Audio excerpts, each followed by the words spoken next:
Pada hari ini juga kami akan melaporkan kinerja data yang kami himpun pada pukul 12.00. Saudara-saudara, bahwa kami sudah melakukan pemeriksaan spesimen sebanyak 248.555 spesimen. Ini kita periksa dengan baik menggunakan mesin real-time PCR ataupun dengan mesin tes cepat molekuler. Ini yang kita lakukan dan hari ini pun juga masih terus kita lakukan verifikasi hasil pemeriksaan spesimennya untuk kita bisa pastikan kepentingan kita di samping melaksanakan tes secara masif, maka kita juga akan melaksanakan tracing secara agresif.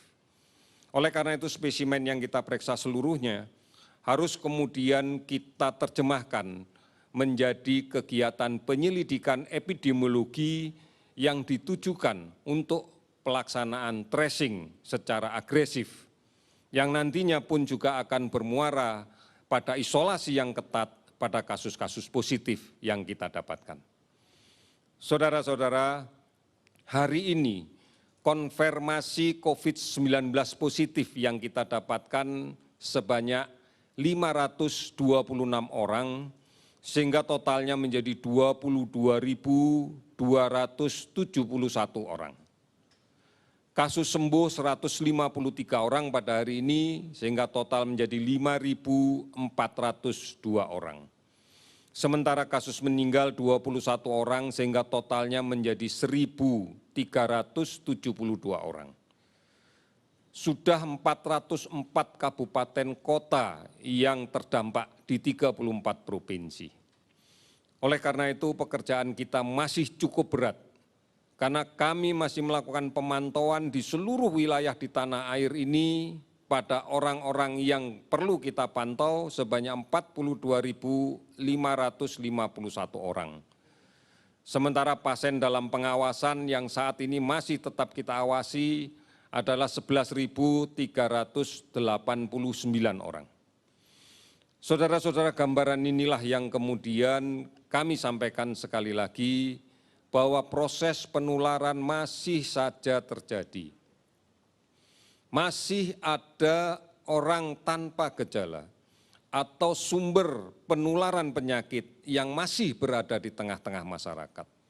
Dan masih ada masyarakat yang rentan untuk tertular ini, karena masih melaksanakan kontak dekat, karena masih melaksanakan kegiatan berkerumun, tidak menjaga jarak, tidak menggunakan masker, tidak rajin mencuci tangan. Inilah yang menjadi salah satu sebab mengapa kasus ini masih saja terus terjadi dari hari ke hari. Saudara-saudara, saatnya kita bersama-sama untuk memahami bahwa situasi yang terjadi saat ini perlu diintervensi bersama-sama, perlu gotong royong, saling bahu-membahu, dan memahami dengan baik apa COVID-19 itu. Pemerintah telah menyediakan banyak informasi di berbagai kanal informasi. Televisi Republik Indonesia, Radio Republik Indonesia tiap hari menyiarkan ini dan disebarluaskan oleh televisi dan radio swasta lainnya. Oleh karena itu ikuti, jalankan. Kita tidak akan melakukan himbauan terus, tetapi jalankan himbauan yang telah ada. Karena strategi kita sudah pasti putus rantai penularan ini dengan menerapkan pola hidup normal yang baru. PHBS jalankan dengan baik, mencuci tangan secara rutin, menggunakan masker, tetap di rumah, jaga jarak, hindari kerumunan. Inilah strategi-strategi kita. Oleh karena itu, mari kita jalankan ini. Kita harus menghadapinya bersama-sama. Kita tidak bisa bergerak sendiri. Kami berharap bahwa keluarga adalah basis dari perubahan perilaku ini yang secara mendasar. Oleh karena itu, mari jadikan keluarga kita keluarga yang aman, yang terlindung. Sehingga kita juga bisa melindungi orang lain, melindungi keluarga yang lain, dan melindungi bangsa Indonesia secara keseluruhan.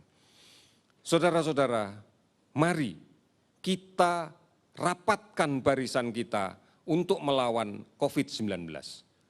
Karena hanya ini yang kita yakini bahwa kita bisa menjalaninya. Kita pasti bisa. Indonesia pasti bisa. Sekian, terima kasih.